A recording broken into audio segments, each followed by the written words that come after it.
এই চোখ দিয়ে গুনাহ কামাই করা যাবে, আবার এই চোখ দিয়ে সওয়াব কামাই করা যাবে।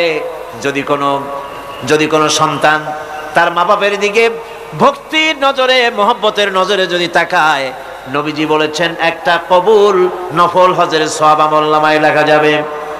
সাহাবীরা প্রশ্ন করেছেন, যদি কেউ 100 বার তাকায় তো কি হবে? নবীজি বলেছেন, আল্লাহ রাব্বুল আলামিনের নিয়ামতের ভান্ডার, অফুরন্ত নিয়ামতের সেখানে কোনো অভাব নাই। যদি কোনো বান্দা যদি তার মা বাপের দিকে দৈনিক 100 বার তাকায় তো ওই বান্দার আমলনামায় 100 কবুল নফল হজের সওয়াব লেখা যাবে। তাহলে দেখা গেল চোখের চাহনি আপনার ইবাদত, আপনার ঘুম ইবাদত, আপনার চাকরি ইবাদত, আপনার ব্যবসা বাণিজ্য ইবাদত। তার মানে হলো আল্লাহর গোলামি, আল্লাহর হুকুম অনুযায়ী কাজ করার নামই হচ্ছে ইবাদত। ইয়াকা না'বুদু ওয়া ইয়াকা নাস্তাঈন। পড়েন সবাই, ইয়াকা না'বুদু ওয়া ইয়াকা নাস্তাঈন। আল্লাহ তাআলা একমাত্র তোমার গোলামি করি, তোমারই আনুগত্য করি, তুমি ছাড়া কারো গোলামি করি না, তুমি ছাড়া কারো গোলামি করি না। এখন দোকানদার নামাজের মধ্যে পড়লো ইয়াকা না'বুদু। ইয়াকা না'বুদু, না'বুদু শব্দটা হচ্ছে মুজারের সিগা। এটা এর মধ্যে দুইটা কাল পাওয়া যায়, বর্তমান আর ভবিষ্যৎ, দুটি কাল পাওয়া যায়। না'বুদু এই শব্দ দিয়ে বোঝানো হচ্ছে কি, আয় আল্লাহ পাক এই নামাজের ভিতরে যেমন তোমার হুকুম পালন করে নামাজ আদায় করছে, যেমন নামাজের ভিতরে কিছু খাওয়া যায় না, বাইরে খাওয়া জায়েজ ছিল, নামাজ পড়ছি বলে খানাটা আমার জন্য হারাম হয়ে গেছে। কথা বলা জায়েজ ছিল, নামাজের ভিতরে কথা বলা হারাম করে দিলাম। এদিক ওদিক তাকানো জায়েজ ছিল, নামাজের ভিতরে এদিক ওদিক তাকানো বন্ধ করে দিলাম। তার মানে আমার জন্য চিরস্থায়ী, সব সময়ের জন্য আমার জন্য হালাল করে দেওয়া জিনিসগুলি এই নামাজের ভিতরে অল্প সময়ের জন্য হারাম করে প্রমাণ করে দিলাম। মাবুদ গো, এই নামাজের পরে চিরস্থায়ী হারামগুলি এইভাবে আমার জন্য হারাম করে নেব। ইয়াকা না'বুদু, নামাজটা পড়ছি যেভাবে করে, নামাজের বাইরের জীবন চালাবো সেইভাবে করে। সেজদা দিলেই তো সওয়াব হয়, সেজদা দিলে কি হয়? সওয়াব হয়। যদি কেউ 5-6টা সেজদা দিয়ে দেয় এক রাকাতের মধ্যে তো কি হবে?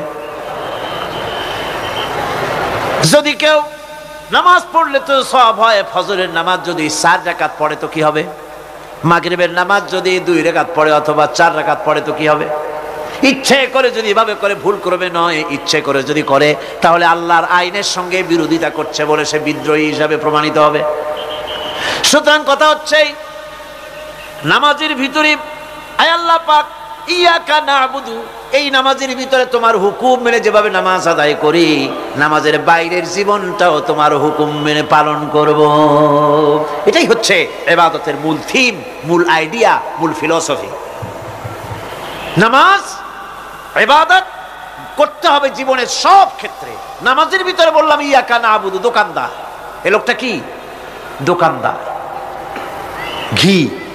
ঘি বিক্রি করবে, ঘি আনছে দোকানে, তারপরে নামাজ পড়তে দাঁড়িয়েছে। দোকানের পেছনে ছোট্ট ঘর আছে, নামাজ পড়তে দাঁড়িয়েছে, শুরু করে দিল আল্লাহু আকবার, আলহামদুলিল্লাহি রাব্বিল আলামিন আর রহমানির রহিম মালিকি ইয়াউমিদ্দিন ইয়াকা না'বুদু ওয়া ইয়াকা। তাড়াতাড়ি পড়তে হবে যেহেতু খরিদ্দার আসতেছে। খরিদ্দার 2-4 জন ভিড় জমায়েছে, নামাজ ছেড়ে দিয়েছে। কর্মচারীকে ডাকছে, পেরেশন ভিতরে আসলো। আমি তো কেবল খাঁটি ঘি নিয়ে আসছি, ওর মধ্যে তো ভেজাল দিই নাই। তাড়াতাড়ি করে ওর মধ্যে যা দিয়ে ভেজাল দিতে হয় ভেজাল দিয়ে ঠিক মতো দিয়া তারপরে বিক্রি করবি। 100 টাকা কিনছিস, 250 টাকা করে বিক্রি করবি। আল্লাহু আকবার, রহমানির রহিম মালিকি ইয়াউমিদ্দিন ইয়াকা না'বুদু ওয়া ইয়াকা নাস্তাঈন। এটা নামাজ হইল? কর এই নামাজের আল্লাহর কোনো দরকার আছে? কোনো দরকার নাই। ইবাদত তো হবে নামাজ যার হুকুমে, ব্যবসা তার হুকুমে। নামাজে সেজদা দিব যার হুকুমে, রোজা রাখবো তার হুকুমে, নামাজ পড়বো যার হুকুমে, অর্থনীতি চালাবো তার হুকুমে, নামাজ পড়বো যার হুকুমে, আমার দেশের কলকারখানা চলবে, নামাজ পড়বে যার হুকুমে, পার্লামেন্ট চলবে তার হুকুমে, নামাজ পড়বো যার হুকুমে, রাজনীতি চলবে তার হুকুমে। এর উল্টা পাল্টা যদি হয় মুসলমান মানতে পারে কখনই। সুতরাং মুসলমানকে আনুগত্যের মস্তককে অবনত করে দিতে হবে আল্লাহ পাকের সামনে। আল্লাহর সঙ্গে আর বান্দার সঙ্গে হক আছে। বান্দার উপরে আল্লাহর হক এবং আল্লাহর উপরে বান্দার হক কি, এ ব্যাপারে একটি হাদিস আপনাদেরকে শোনানো যায়। হাদিসটি হচ্ছে ওয়ান মুআজ বিন জাবাল রাদিয়াল্লাহু তাআলা আনহু قال كنت رديف النبي صلى الله عليه وسلم على حمار فقال لي يا معاذ أتدري ما حق الله على العباد وما حق العباد على الله হযরত মুআজ বিন জাবাল রাদিয়াল্লাহু তাআলা আনহু বলেন যে আমি রাসূল করিম সাল্লাল্লাহু আলাইহি ওয়াসাল্লামের পেছনে তার গাধায় সওয়ার ছিলাম। তিনি আমাকে জিজ্ঞেস করলেন, মুআজ তুমি কি জানো বান্দার উপরে আল্লাহর হক কি এবং আল্লাহর উপরে বান্দার হক কি? তিনি বললেন, আল্লাহু ওয়া রাসূলুহু আ'লামু, আল্লাহ এবং তার রাসূল খুব ভালো করে জানেন। রাসূল করিম সাল্লাল্লাহু আলাইহি ওয়াসাল্লাম জবাব দিলেন, ক্বালা হাক্কুল্লাহি আলাল ইবাদ আন ইয়াবুদুহু ওয়া লা ইউশরিকু বিহি শাইয়্যা ওয়া হাক্কুল ইবাদি আলাল্লাহ আন লা ইউআযযিবু মান লা ইউশরিক বিহি শাইয়্যা। আল্লাহর নবী বলেন, বান্দার উপরে আল্লাহর উপরে বান্দার হক হতেছে, আল্লাহর উপরে বান্দার হক হতেছে বান্দা আল্লাহ পাকের ইবাদত করবে, আল্লাহর গোলামি করবে, আল্লাহর আনুগত্য করবে, দাসত্ব করবে। সেই আনুগত্য ইবাদত আর গোলামির ভিতরে কাউকে শরীক স্থাপন করবে না। বান্দার উপরে আল্লাহর হক হতেছে যেই বান্দা আল্লাহ পাকের ইবাদত করবে, গোলামি করবে, আর কোনো শিরক করবে না, কিয়ামতের দিন ওই বান্দা সম্পর্কে আল্লাহর হক হবে বান্দাকে জাহান্নামের আগুন আল্লাহ পাক হারাম করে দিয়ে তার জান্নাত দিয়ে দিবেন। এটাই হলো বান্দার উপর আল্লাহ পাকের হক। সুতরাং ইবাদত হবে সলিড কার জন্য? আল্লাহ পাকের জন্য। জোরে বলেন কার জন্য? একমাত্র কেবলমাত্র শুধুমাত্র আল্লাহ পাকের জন্য গোলামি হবে। সেই গোলামির কথাটাই আমরা কোরআনে কারীমের মধ্যে সূরা ফাতিহায় প্রত্যেক দিন প্রতি রাকাতে আমরা পড়ি, ইয়্যাকা না'বুদু ওয়া ইয়্যাকা নাস্তাঈন। আয় আল্লাহ তাআলা, কেবলমাত্র তোমার ইবাদত করি, কেবলমাত্র তোমারই দাসত্ব করি, আর কারো আনুগত্য দাসত্ব করি না। এই গোলামি, এই দাসত্ব আল্লাহ পাক আমাদেরকে করার তৌফিক দান করুন। আমরা বলি আমিন। اليوم لا ينفع مال ولا بنون। কিয়ামতের দিন ধন, সন্তান, সন্ততি আর সম্পদ কোনো কাজে লাগবে না। সেদিন শুধু আমল যদি ভালো হয় কাজে লাগবে, আমল খারাপ হবে সব শেষ হয়ে যাবে। আল্লাহ রাব্বুল আলামিন নবীজিকে ডেকে বলেছেন, নবী আপনি বলেন, কুল মা কুনতু বিদআম মিনার রাসূল, আপনি বলুন আমি কোন নতুন রাসূল নই, আমার আগে অনেক নবী রাসূল পৃথিবীতে এসেছেন, তারা বিদায় হয়ে গেছেন। আমি জানি না কিয়ামতের দিন আল্লাহ রাব্বুল আলামিন আমার সাথে কি ব্যবহার করবেন, আর আমি এও জানি না যে কিয়ামতের দিন আল্লাহ পাক তোমাদের সাথে কি ব্যবহার করবেন। এই আয়াত নাজিল হওয়ার পর আল্লাহর হাবিব তার মেয়েকে ডাকলেন, জামাইকে ডাকলেন, নাতিদেরকে ডাকলেন, আহলে বাইতদেরকে ডাকলেন, আর বললেন, ও আমার মেয়ে কলিজার টুকরা ফাতেমা গো শোনো, কেবলমাত্র আয়াত নাজিল হয়ে গেল, আল্লাহ পাক আমাকে শোনায়ছেন কিয়ামতের দিন আমি জানি না আমার সঙ্গে কি ব্যবহার করা হবে, আর এও জানি না যে তোমাদের সাথে কি ব্যবহার করা হবে। ও আমার কলিজার টুকরা মেয়ে ফাতেমা, কিয়ামতের দিন মুহাম্মদ সাল্লাল্লাহু আলাইহি সাল্লামের মেয়ে এই হিসাবে তোমার নাজাতের ফয়সালা হবে না। ও আমার কলিজার টুকরা নাতি হাসান আর হোসেন, কিয়ামতের দিন মুহাম্মদ সাল্লাল্লাহু আলাইহি সাল্লামের নাতি হিসাবে ফয়সালা হবে না। ও আমার জামাই হযরতে আলী, কিয়ামতের দিন আমার জামাই হিসাবে নাজাতের ফয়সালা হবে না। আমল যদি ভালো হয় ফয়সালা ভালো হবে, জান্নাতে চলে যাবে। আমল যদি খারাপ হয় কার নাতি কার জামাই দেখা হবে না। সুবহানাল্লাহ। কঠিন কিয়ামতের মাঠ। এই পরকালের বিশ্বাস যদি কলিজার মধ্যে ঢোকে মানুষ ভালো হয়ে যাবে। কোন সুবহানাল্লাহ। আপনাদের দৃষ্টিতে পারবে। কথার জবাব যে দিলেন না, পুলিশে কি মানুষের চরিত্র ভালো বানাইতে পারবে? পুলিশের চরিত্র ভালো বানাবে কেডা? সেটাই তো কথা। মানুষের চরিত্র যাতে ভালো থাকে, মানুষের জন্য খারাপ কাম না করে সেজন্য পুলিশ যাতে খারাপ কাম না করে সেজন্য আরো একটা ডিপার্টমেন্ট আছে না, তারা যাতে খারাপ কাজ না করে সেজন্য আর একটা আছে। এন্টি করাপশনের আবার এন্টি করাপশন আছে, তার উপর আবার এন্টি করাপশন আছে। এন্টিটার অভাব নাই। সুতরাং পুলিশ দিয়া, বিডিআর দিয়া, আর্মি দিয়া মানুষের, দেশের, জাতির চরিত্র ভালো বানানো যায় না। রাসূলুল্লাহ এ দিয়ে বানান না, এটা ইসলামের নিয়ম নয়। পুলিশ দিয়া, আর্মি দিয়া দেশের মানুষের চরিত্র ভালো বানানো যায় না। চরিত্র ভালো বানানো যায় কেবলমাত্র পরকালের ভয় দিয়া। কিসের ভয় দিয়া? ওই যে মক্কার জীবনে ওই সমস্ত মানুষগুলি যারা চুরি করত, ডাকাতি করত, জেনা করত, বদমাশি করত, যারা শয়তানি করত, যারা মানুষকে খুন করত, এই মানুষগুলি এত ভালো হয়ে গেল, যারা চুরি ছেড়ে দিল, ডাকাতি ছেড়ে দিল, জেনা ব্যভিচার ছেড়ে দিল, এত ভালো হয়ে গেল, পৃথিবীর মধ্যে সেরা মানুষ তারা হয়ে গেলেন। জোরে বলেন সুবহানাল্লাহ। নবীর সাহাবীরা পৃথিবীর শ্রেষ্ঠ সন্তান, নবীর সাহাবীরা পৃথিবীর সেরা মানুষ, তাদের চাইতে সেরা মানুষ নবীদের পরে আর কেউ হতে পারে না। জোরে কোন সুবহানাল্লাহ। নবীর পরে পৃথিবীতে শ্রেষ্ঠ মানুষ কারা? সাহাবায়ে কেরাম রিদওয়ানুল্লাহ তাআলা আলাইহিম আজমাইন। ওনারা তো কুফরের মধ্যে ছিলেন, শিরকের মধ্যে ছিলেন, চুরি ডাকাতি জেনা ব্যভিচার এমন কোনো পাপ নাই যা করা হয়নি।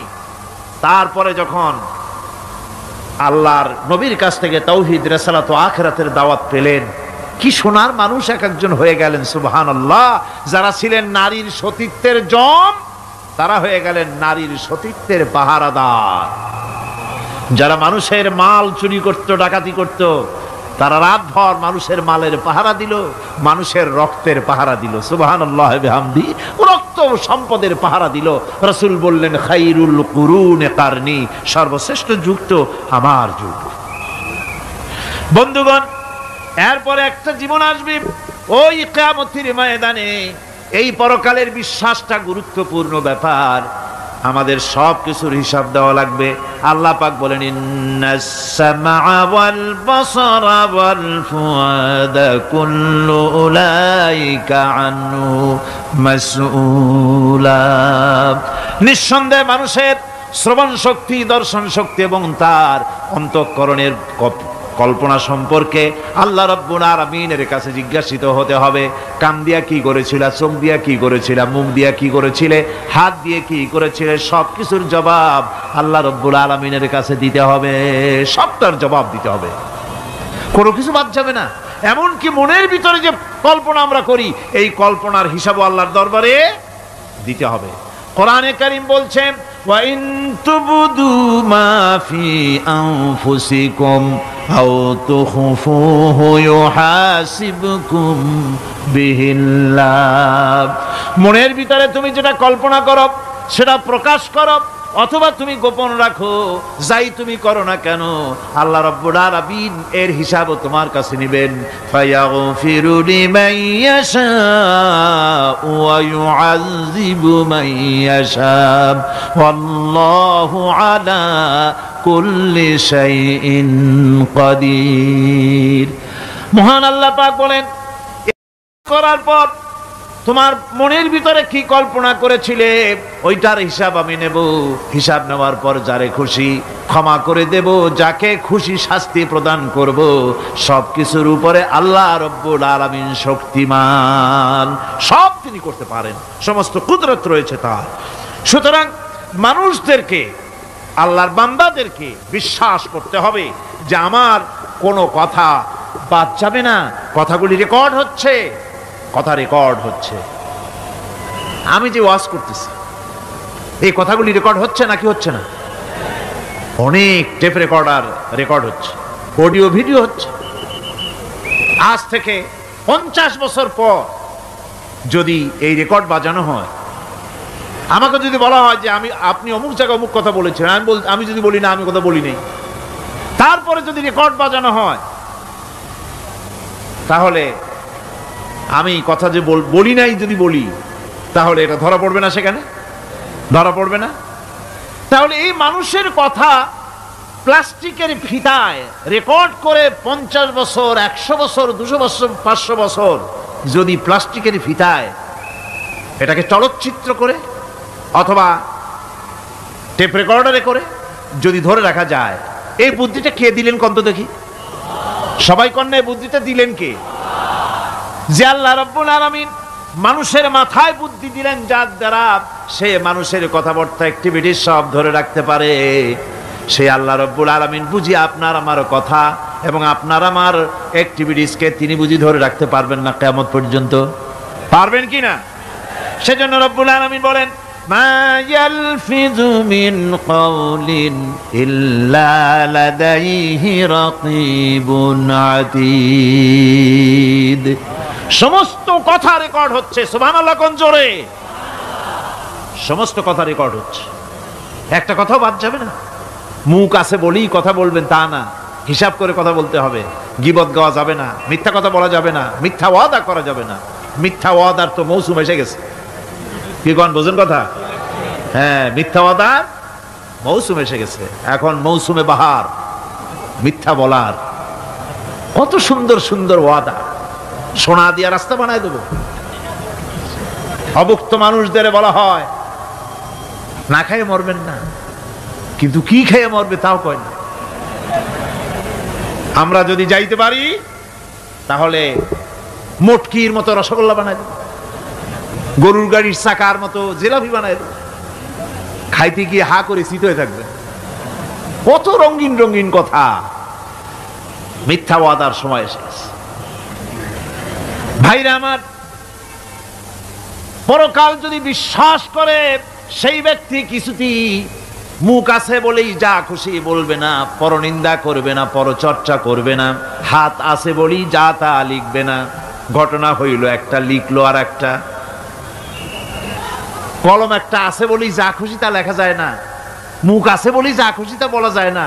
চোখ আছে বলেই যা খুশি তা দেখা যায় না। গরু খাওয়া জায়েজ করা হয়েছে বলে গরুর লেজ থেকে মাথা পর্যন্ত পাইকারি দরে সব খাওয়া যায় না। গরু খাওয়া হারাম না হালাল? হালাল। পাইকারি দরে লেজ থেকে মাথা পর্যন্ত সব খাওয়া হালাল না। ওর মধ্যে আল্লাহ কিছু হারাম রেখে দিছে, সেগুলোকে বাইসে খাইতে হবে। আল্লাহ দেখতে চান পাইকারি দরে জমের খাওয়া খাও না আমার হারামগুলি বাদ দিয়া খাও, নিষেধ করাগুলি বাদ দিয়া খাও। মুখ আছে বলেই যা খুশি তা বলা যাবে না। কান আছে বলেই যা খুশি তা শোনা যাবে না। চোখ আছে বলেই যা খুশি তা দেখা যাবে না। হাত পা আছে বলেই যা খুশি তা করা যাবে না। সবটার পেছনে আল্লাহ রাব্বুল আলামিনকে ভয় করা লাগবে। মহান আল্লাহ রাব্বুল আলামিন বলে, বান্দারে, তোমার সমস্ত কার্যাবলী এমনকি তোমার চাহনিটা পর্যন্ত কার দিকে কি নিয়তে তাকায়ছো কেউ জানে না, আমি আল্লাহ রাব্বুল আলামিন জানি। وَيَعْلَمُ خَائِنَةَ الْأَعْيُنِ وَمَا تُخْفِي الصُّدُورُ। তোমার অন্তঃকরণ কি জিনিস গোপন করে আর তোমার চক্ষু কি লুকোচুরি খেলে আমি টের পাই। সুবহানাল্লাহ বিহামদি।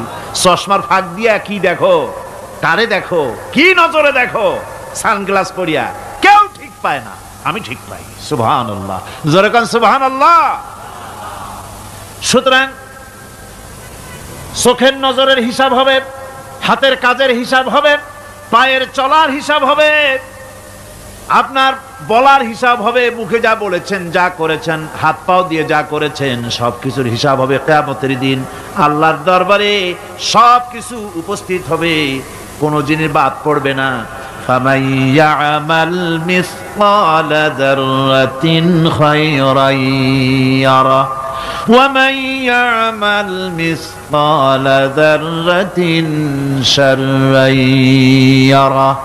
ছোট্ট একটা ভালো কাজ যদি করো তাও হাজির করা হবে সামান্যতম ভালো কাজও তোমার বাদ পড়বে না। আর ক্ষুদ্রতম কোনো খারাপ কাজ করলে তাও উপস্থিত করা হবে, সব তোমার সামনে, কোনো জিনিস বাদ পড়বে না। সব দেখতে পাবে কিয়ামতের দিন, ভালো কাজটাও আর খারাপ কাজটাও আল্লাহর কাছে সেদিন আল্লাহ পাক মানুষের সামনে উপস্থিত করে দিবেন। আল্লাহ পাক বলছেন, সেদিন এই জমিন তার ভিতরে যা লুক্কায়িত ছিল জমিন সব বের করে দেবে। কাআন্নাহুম জারাদুম মুনতাশির। টিড্ডি, ফড়িংগুলি, পোকাগুলি মাটির থেকে যেমন বেরোয়, এ মাটির ভিতরে যা আছে কিয়ামতের দিন সব মাটি বের করে দেবে। ইযা যুলজিলাতিল আরদু জিলজালাহা ওয়া আখরাজাতিল আরদু আসকালাহা وقال الإنسان ما لها এ জমিনকে ঝাঁকি মারা হবে প্রবল এক ঝাঁকুনি, প্রবল এক ঝাঁকুনিতে এই পৃথিবীর মধ্যে যা কিছু আছে সব বেরিয়ে যাবে। সুবহানাল্লাহ কইতে ইচ্ছা করে না মিয়ারা? এক ঝাঁকুনিতে পৃথিবী সব বের করে দেবে। মানুষ হয়রান হয়ে বলবে কি হয়েছে, এ মাটির হলোটা কি? আমার বন্ধুগণ, মানুষ হয়রান হয়ে গিয়ে বলবে মাটির কি হলো? আল্লাহ রাব্বুল আলামিন বলেন ইয়াউমাইযিন তুহাদ্দিসু আখবারাহা বিআন্না রাব্বাকা আওহালাহা। জমিনের উপরে যা ঘটেছে জমিন তা সব বের করে দেবে, সব প্রকাশ করে দেবে। আর এটা এই জন্য হবে যেহেতু তার রবের হুকুম হয়েছে, তার রব হুকুম করেছে বের করে দে। জমিনের ভিতরে আছে যা সব বেরিয়ে যাবে, আকাশ ভেঙে পড়বে, পাহাড় উড়ে যাবে, জমিনের ভিতরে যা আছে সব উপরে চলে আসবে, পৃথিবীতে সব শেষ, কিচ্ছু নাই, আকাশ নাই, পাহাড় নাই, সমুদ্র নাই, সব একাকার, চন্দ্র নাই, সূর্য নাই, তারকা নাই, গ্যালাক্সি নাই, মহাশূন্য নাই, সব শেষ। আল্লাহ রাব্বুল আলামিন সমস্ত ফেরেশতাদেরকে শেষ করে দিবেন, সকলের মওত হয়ে যাবে, কেউ আর থাকবে না। এমনকি হযরতে আজরাইল মালাকুল মউত তিনিও থাকবেন না, সব আল্লাহ রাব্বুল আলামিন মৃত্যু করে দিবেন। এরপরে আল্লাহ রাব্বুল আলামিন একা তিনি বলবেন ইয়া দুনিয়া, ইয়া দুনিয়া আইনা আনহারুকি, এ পৃথিবী তোর সেই সমুদ্রগুলি কোথায়, নদীগুলি কোথায়? ইয়া দুনিয়া আইনা আশজারুকি, হে দুনিয়া তোমার গাছগুলি কোথায়? এত বন বনানি, এত গাছ ছিল। ইয়া দুনিয়া আইনা জিবালুকি, হে পৃথিবী তোর জমিনে যত পাহাড় ছিল পাহাড়গুলি কই? যত স্বৈরাচার ছিল জমিনের উপরে, যারা স্বৈরাচারী মনোবৃত্তি নিয়ে মানুষ ধ্বংস করেছে, দেশ ধ্বংস করেছে, মায়ের বুক খালি করেছে, ওই স্বৈরাচারগুলি কই? কোনো জবাব নাই। আল্লাহ পাক এর পরে বলবেন লিমানিল মুলকুল ইয়াউম, কার রাজত্ব? আজকে রাজত্বটা কার? আল্লাহ তিনবার আওয়াজ দিবেন, আজকে রাজত্ব কার? আল্লাহ পাক যখন তিনবার করে ডাক দিবেন, কোনো জবাব নাই, কোনো জবাব নাই। কে জবাব দেবে? আল্লাহ রাব্বুল আলামিনের সামনে কার ক্ষমতা আছে কথা বলার? কেউ তো নাই, সব শেষ। আল্লাহ পাক বলবেন লিল্লাহিল ওয়াহিদুল কাহ্হার, একমাত্র পরাক্রমশালী আল্লাহ রাব্বুল আলামিনের রাজত্ব আজ। সে হাসরের মাঠে আমাদের সকলকে উপস্থিত হয়ে যেতে হবে, কেউ আমরা এখান থেকে বাঁচতে পারবো না, সবাইকে উঠতে হবে। অপরাধীরা সেখানে অসহায় হয়ে যাবে, অপরাধীরা অসহায় হয়ে যাবে। আল্লাহ পাক বলেন ফাইদা জাআতিস সাখাতু ইয়াওমা ইয়াফিরুল মারউ মিন আখিহি ওয়া উম্মিহি ওয়া আবিহি ওয়া সাহিবাতিহি ওয়া বানিহি, অবশেষে যখন কান ফাটানো আওয়াজ আসবে, এই আওয়াজ সেদিন মানুষ নিজের মা বাপ ভাই বোন সব থেকে বিচ্ছিন্ন হয়ে যাবে, সব একের থেকে আরেকজন পালায় যাবে, হারায় যাবে, কেউ কাউকে আর খুঁজে পাবে না। সেদিন ওই কিয়ামতের মাঠে বিভীষিকাময় দৃশ্য, মানুষ হয়রান হয়ে যাবে। মাথার এক হাত অথবা অর্ধ মাইল অথবা এক বিগত এতটুকুন উপরে ওই প্রকাণ্ড সূর্যটার তাপ আসবে, গুনাহগারের মাথার চান্দি ফেটে গিয়া মগজগুলি গলে গলে নাক কান দিয়ে বেয়ে পড়তে লাগবে, জিহ্বাটা কুকুরের মতো ঝুলে নাভিস্থল পর্যন্ত পড়ে যাবে, মাটিটা সূর্যের উত্তাপে তামার মতো গরম হয়ে যাবে, সারা হাসর জুড়ে আওয়াজ হবে পানি পানি পানি। মানুষেরা হয়রান হয়ে যাবে।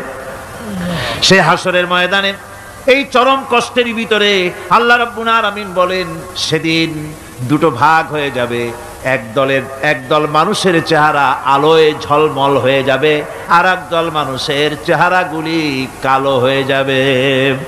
উজুহু ইয়াউমাইযিন মুসফিরাতুন দাহিকাতুন মুস্তাবশিরা ওয়া উজুহু ইয়াউমাইযিন আলাইহা গাবারা। আল্লাহ পাক বলেন, এক শ্রেণীর মানুষের চেহারা হাস্যোজ্জ্বল ঝলমলে হয়ে যাবে, আর এক শ্রেণীর মানুষের চেহারাগুলি কালো হয়ে যাবে। তারহাকুহা কাতারা উলাইকা হুমুল কাফারাতুল ফাজারা। হাস্যোজ্জ্বল, স্বচ্ছন্দপূর্ণ, সুন্দর, উজ্জ্বল ঝলমলে চেহারা হবে ঈমান আনার কারণে, পরকালকে বিশ্বাস করার কারণে, আল্লাহ এবং রসুলের কথা অনুযায়ী জীবন যাপনের কারণে চেহারাটা উজ্জ্বল হয়ে যাবে। আর আল্লাহর নাফরমানি, রসুলের নাফরমানি, পরকালকে অস্বীকার করার কারণে কাফেরগুলির চেহারা, মুনাফিকগুলির চেহারা কালো হয়ে যাবে। তাদেরকে আলাদা করে দেওয়া হবে। আমতাজুল ইয়াওমা আইয়ুহাল মুজরিমুন, মুজরিমদেরকে আলাদা করে দেওয়া হবে, দুইটা ভাগ হয়ে যাবে। এই চরম অবস্থা সৃষ্টি হবে কিয়ামতের ময়দানে। সেদিন রাসূল করিম সাল্লাল্লাহু আলাইহি ওয়াসাল্লাম উম্মতের জন্য সুপারিশ করবেন। সেই সুপারিশ যেন আমাদের করতে পারেন, সেজন্য আমাদেরকে তৈরি করতে হবে, সে ধরনের যোগ্য আমাদেরকে বানাতে হবে। বন্ধুগণ, এই পরকালীন জীবন, এর সম্ভাবনা, এটা যে হবে এবং সেই পরকালে আমাদের সকলকে যে উঠতে হবে, কিয়ামতে আল্লাহর কাছে জীবনের সব কিছুর জবাবদিহি করতে হবে, এই ভীতি সৃষ্টি করতে চায় আল্লাহ পাক মানুষের ভেতরে। আল্লাহ পাকের চাইতে মানুষের কল্যাণকামী আর কেউ আছে? চিল্লায় কোন আল্লাহর চাইতে, বিশ্ববাসীর সৃষ্টি জগতের কল্যাণকামী আল্লাহর চাইতে, রাসূলের চাইতে বেশি কেউ কি আছে? সে আল্লাহ পাক সব বলে দিলেন, ওপেন সিক্রেট করে দিলেন, সব গোপন ফাঁস করে দিলেন। কেমনে বিচার হবে, কেমনে কিয়ামত অনুষ্ঠিত হবে, কেমনে কি হবে, সব খুলে খুলে আল্লাহ পাক বলে দিলেন আমাদেরকে ভালো হওয়ার জন্য। কোরআনে কারীম বলছে, লাইসাল বিররা আন তুওয়াল্লু ওয়ুজুহাকুম কিবালাল মাশরিকি ওয়াল মাগরিব। পূর্ব পশ্চিমে মাথা ঘুরানো, সার নত করা, মাথা ঘুরানো, মুখ ঘুরানো, এটাই কিন্তু সৎ কাজ এবং পুণ্যবান হওয়ার, সৎ কাজ করার, নেককার হওয়ার জন্য যথেষ্ট নয়, বরং ওয়ালাকিন্নাল বিররা মান আমানা বিল্লাহি ওয়াল ইয়াউমিল আখির। প্রকৃতপক্ষে সৎকারী মুমিন, ভালো কাজ করা, প্রকৃত মুমিন, সত্যিকারের ভালো মানুষ, সত্যিকারের ইমানদার হওয়ার জন্য 10টি কাজ লাগবে। কয়টি কাজ?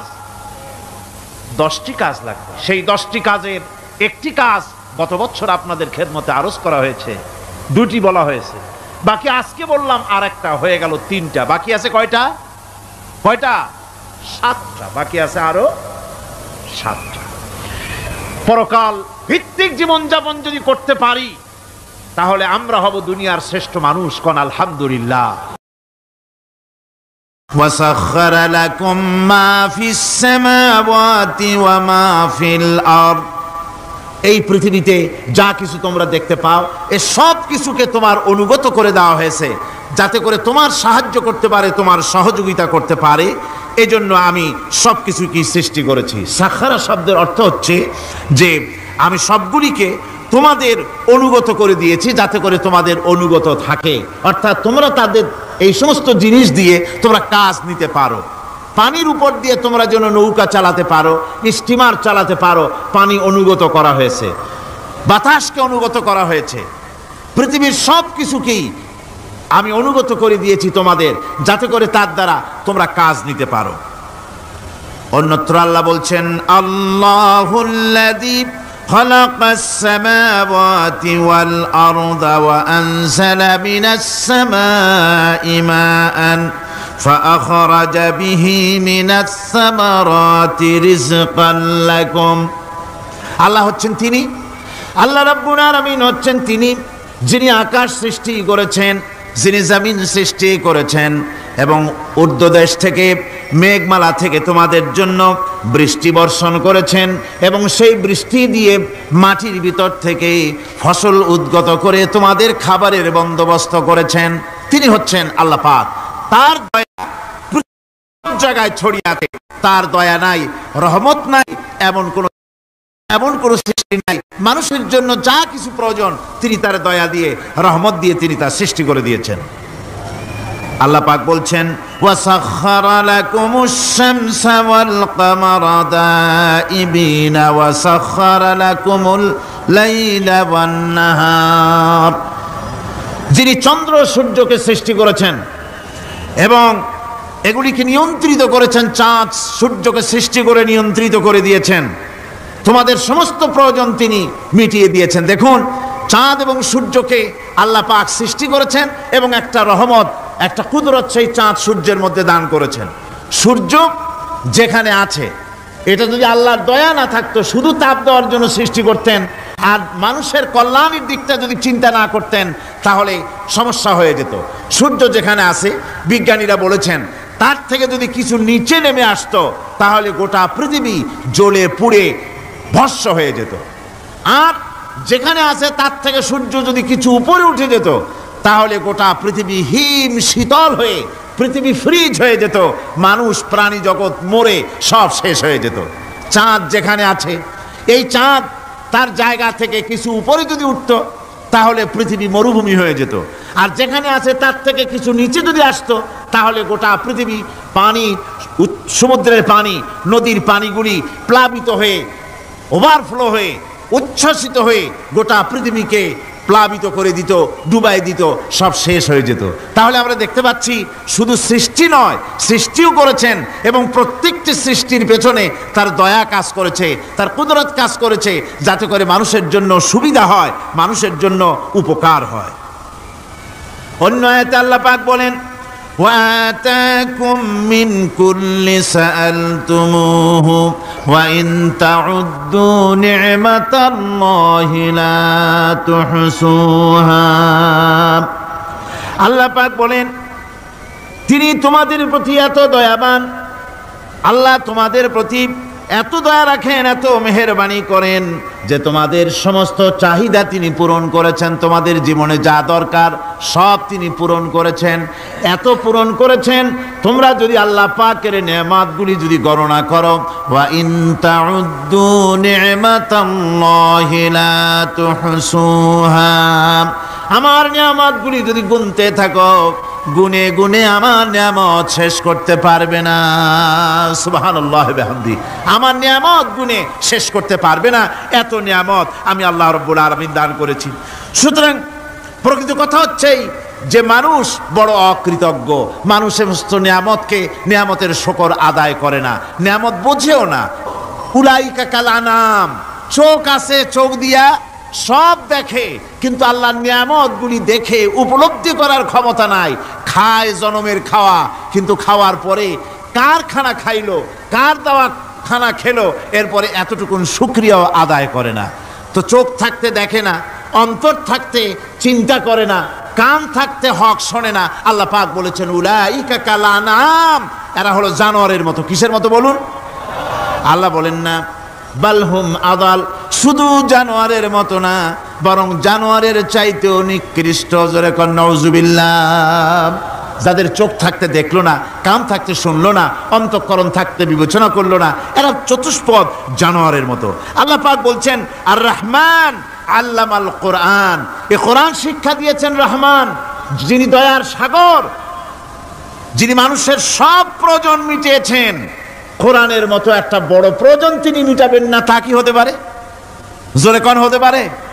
মানুষ সৃষ্টি করলেন অথচ মানুষের চলার পথ দিলেন না। মানুষ সৃষ্টি করলেন, মানুষ কোন পথে চলবে, কি করলে আল্লাহ রাজি হবেন, কি করলে বেহেশতে যাব, কি করলে শান্তিতে থাকবো দুনিয়ায়, এর কোনো পরিকল্পনা তিনি দিলেন না। তিনি শুধু বললেন নামাজ পড়ো, রোজা রাখো, আর তা যদি না করো কিয়ামতে জাহান্নামে যাবা। আল্লাহ কি এইভাবে জালিম? আল্লাহ এরকম জালিম? ওয়ামাল্লাহু বিযাল্লামিল লিল আবিদ।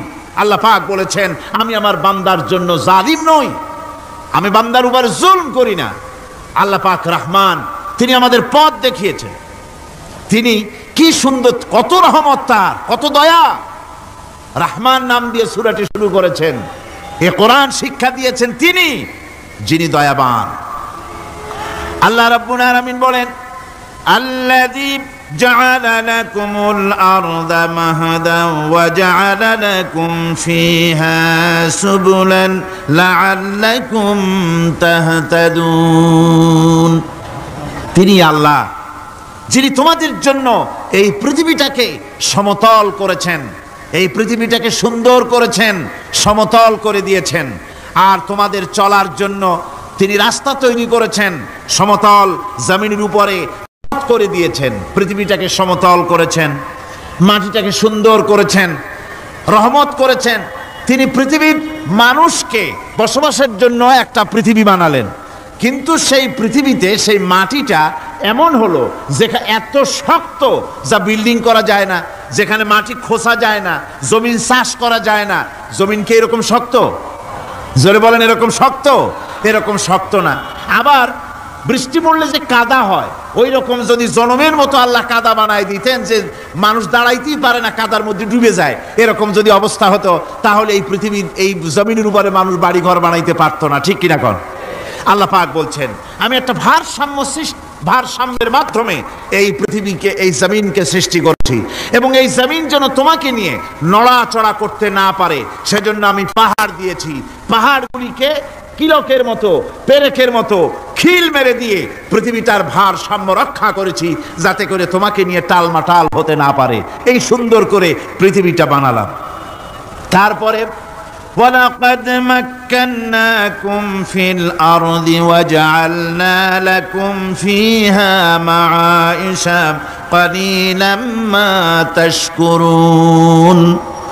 আল্লাহ পাক বলেন, আবার দেখো, এই জমিনে আমি তোমাদেরকে প্রতিষ্ঠিত করেছি, আর জমিনের উপরে তোমরা যাতে রুজি রোজগার করতে পারো সে ব্যবস্থাও আমি করে দিয়েছি। জমিন সৃষ্টি করেছি, আবার রুজি রোজগার করবে সে ব্যবস্থাও আমি তোমাদের জন্য করে দিয়েছি। এই পৃথিবী তুমি চাষাবাদ করবে, তাতে ফসল হবে সে ব্যবস্থা করে দিয়েছি, বাড়িঘর বানাবে সে ব্যবস্থা করে দিয়েছি। তারপরে পৃথিবীর এ মাটির নিচে তোমার জন্য সম্পদ রেখেছি, সমুদ্রের ভিতরে, নদীর ভিতরে, সেখানেও তোমার জন্য সম্পদ রেখেছি। আমি রহমান, সব প্রয়োজন মিটিয়েছি। শুধু এর জন্য নয় যে সৃষ্টি করলাম, ইবাদত করলাম আর জাহান্নামে পাঠিয়ে দিলাম, তা তো না। তোমাকে আমি সৃষ্টি করেছি, তোমার প্রয়োজন, যত প্রয়োজন তোমার ছিল জীবনে, সমস্ত প্রয়োজনগুলি আমি মিটিয়েছি। আল্লাহ পাক বলছেন, وهو الذي سخر البحر لتأكلوا منه لحما طريا وتستخرجوا منه حلية تلبسونها।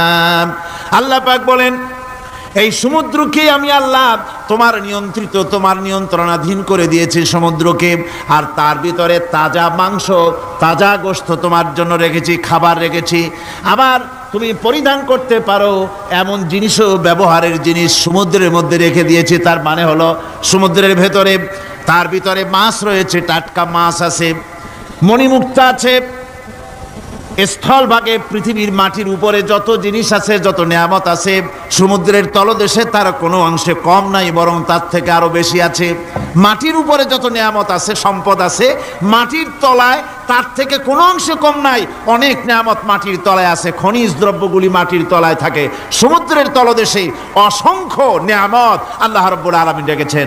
বলছেন, আমি হচ্ছে রহমান, আমার দয়ায় ভরা, আমি তোমার সমস্ত প্রয়োজন আমি আমার দয়া দিয়ে আমি মিটিয়েছি।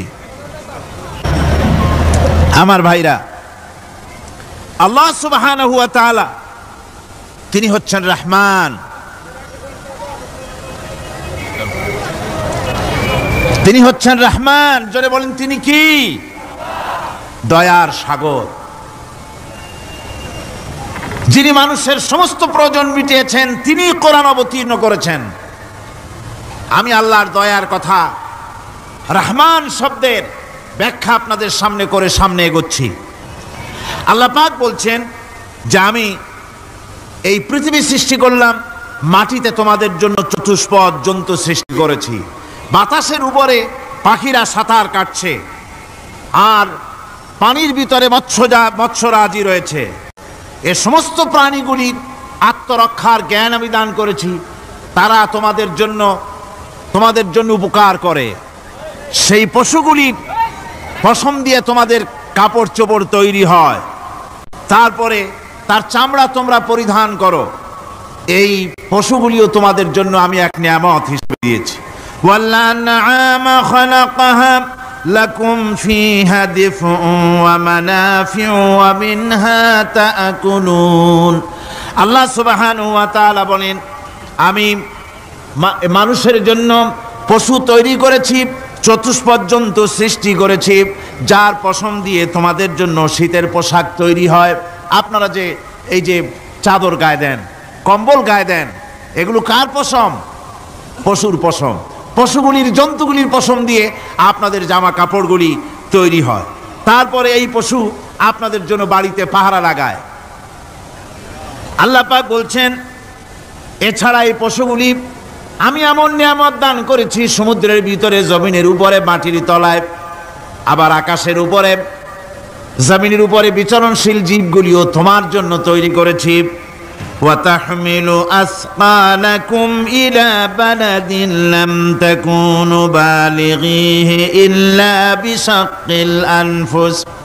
আল্লাহ পাক বলেন, এই পশুগুলি তোমাদের আরো অনেক উপকারে আসে।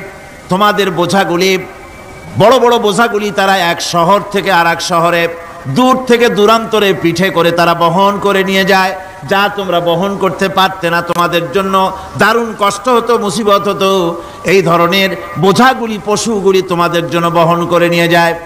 গাধা, ঘোড়া, হাতি আপনাদের বোঝাগুলিকে, বিরাট বিরাট বোঝা যা টানতে ট্রাক লাগে, মানুষের জন্য কষ্ট হয়, এই বোঝাগুলিও এই পশুর দ্বারা আল্লাহ পাক বহন করায় থাকেন।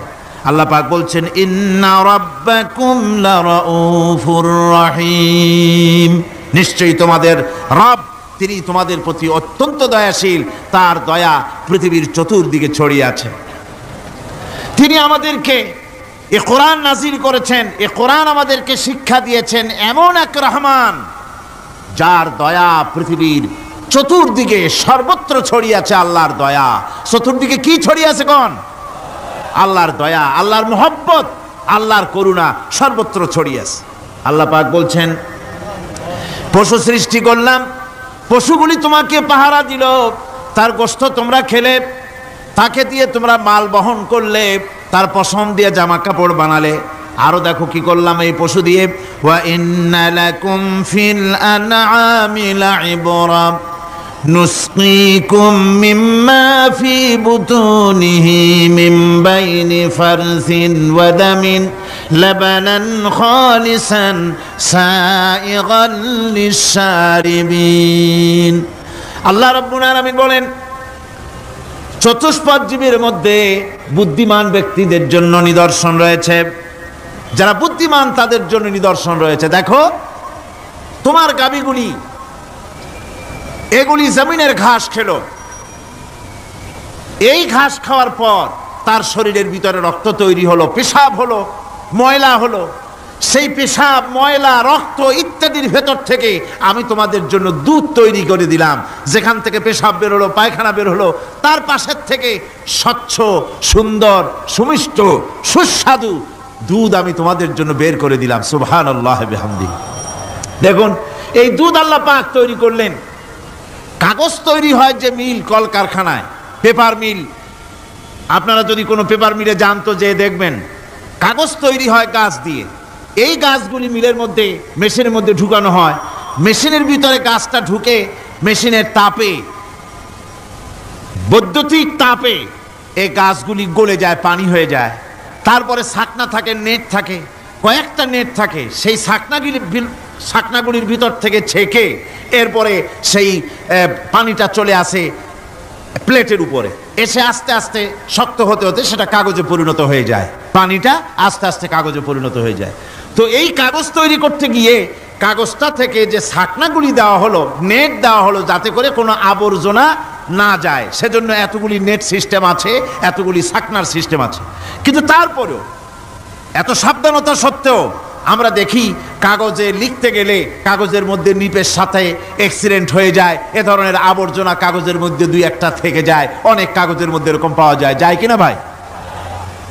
এবার আপনি দেখেন, কাগজ তৈরি করার জন্য মিল কলকারখানার ভিতরে পেপার মিলে এতগুলো নেটের ব্যবস্থা থাকে, ছাকনার ব্যবস্থা থাকে, তারপরেও আবর্জনা কিছু কাগজের মধ্যে চলে আসে, দুই একটা থেকে যায়। কিন্তু ঘাস খেলো, কুটা খেলো, খড় খেলো, ভুসি খেলো, তুষি খেলো, গাবিতে খেলো, খাওয়ার পরে আল্লাহ রাব্বুল আলামিন এ দিয়ে দুধ বানালেন, এ দিয়ে পায়খানা হলো, পেশাব হলো, রক্ত হলো। দুধ যখন দহন করলেন, দুধ দহন করার সময় একটা ঘাসের কণাও কি তার মধ্যে পেয়েছেন? পাওয়া গেছে? যায় নাই। অথচ দুধ থাকে যে বাটের মধ্যে, ওটা কি বলেন? ওলান বলে নাকি? যে ওলানের ভিতরে দুধ থাকে, ওইটা কাটে দেখেন, জবাহ করে, গরু জবাহ করে ওলানটা কাটে দেখেন, ওর ভিতরে কোনো নেট আছে, কোনো জাল আছে, কোনো ছাকনার ব্যবস্থা আছে? কিচ্ছু নাই। সুবহানাল্লাহ কইতে ইচ্ছে করে না ভাইরা? আল্লাহ রাব্বুল আলামিন বলেন, এইভাবে করে পশুর ভিতরে তোমার জন্য কত, এক পশুতে কত উপকার করলাম, গোশত খাওয়ালাম, চামড়া দিয়া জামা বানায় দিলাম। প্রচন্ড শীত পড়ে যেখানে, কানাডায়, ইউরোপে, আমেরিকায় প্রচন্ড শীত পড়ে কোন কোন এলাকায়। দক্ষিণ আমেরিকায় কানাডার একটা এলাকা আছে যেখানে এবার আমি সফর করে এসেছি। 12 মাস বরফ পড়ে সেখানে, বরফ আর বরফ ছাড়া কিছু নাই, সমস্ত রাস্তাঘাট সব বরফ আর বরফ। সেখানে এই প্রচন্ড শীতের ভিতরে মানুষ কিভাবে থাকবে? সুতা দিয়া তৈরি করা কাপড়ে শীত কিছুতেই মানতে পারে না। আমি তো গেছি এমন এক জায়গায়, কানাডা এবং আমেরিকায় যেখানে ছিলাম, সেখানে শীত ছিল -11 টেম্পারেচার, -11। এখন বোঝেন যে ঠান্ডাটা কি পরিমাণ। মুখের থেকে থুতু ফেললে আপনি চেহারা ফিরাতে পারবেন না, এর মধ্যে আপনার থুতু বরফ হয়ে যাচ্ছে। এই রকমের প্রচন্ড ঠান্ডায় সব রকমের কাপড় চোপড় যা ছিল এগুলো সব কিনে গায়ে দিয়ে আমি 1-3 হয়ে গেছি ফুলিয়া। তারপরেও আমার মনে হচ্ছে ঠান্ডা আমার হাত দিয়ে স্পর্শ করতেছে। তাহলে বরফের দেশ যেটা, এস্কিমোরা যেখানে বাস করে, সেই মানুষগুলির অবস্থা কি? ওই এস্কিমোরা যেখানে বাস করবে, 12 মাস যেখানে বরফ পড়বে, ওই জায়গার মানুষগুলো কি করে, কি গায়ে দিয়া বাঁচবে? এ পরিকল্পনা, এই চিন্তা দুনিয়ায় কেউ করে নাই, রহমান করেছেন। আল্লাহ রাব্বুল আলামিন পশু তৈরি করেছেন, পশুর গায়ে পশম দিয়েছেন, চামড়া দিয়েছেন। সেই জায়গার মানুষগুলি চামড়া দিয়া জামা তৈরি করে গায়ে লাগায়, শীত ঢোকে না। সুবহানাল্লাহ বিহামদিহি। চামড়া দিয়ে জামা তৈরি হচ্ছে, কাপড় চোপড় তৈরি হচ্ছে। আল্লাহ বলেন, এভাবে করে কত কিছু হলো। চামড়া দিয়া জামা বানাইলা, পশম দিয়ে শাল তৈরি করলে, কম্বল তৈরি করলে, গোশতগুলো পাইকারি দরে খাইলে জম্মের খাওয়া। তারপরে হাড্ডিগুলি দিয়ে শার্ট তৈরি করলে। এই পশু তোমাকে পাহারা দিল বাড়িতে, কুত্তায় সারা রাত পাহারা দেয় তোমার বাড়িতে। কুত্তা আবার পুলিশেও চাকরি করে। ইংল্যান্ডে, লন্ডনে দেখেছি আপনার, সেখানে কুকুর, ওকে ট্রেনিং দেওয়া হয়, কুকুর পুলিশে চাকরি করে। কোনো পুলিশ আছে হাবিলদার, সাব ইন্সপেক্টর, তবে কুত্তা জানে না যে সাব ইন্সপেক্টর কিনা আসে। বিভিন্ন বিভাগ তাকে দেওয়া হয়েছে এবং তারা এত নির্ভরযোগ্য, শুধুমাত্র চোরের ছবি আর তার ব্যবহৃত জামা কাপড় একটুখানি নাকে শুকায় দেবে কুত্তাকে, পুলিশ আর যাওয়া লাগবে না। এই কুত্তা পুলিশই যথেষ্ট।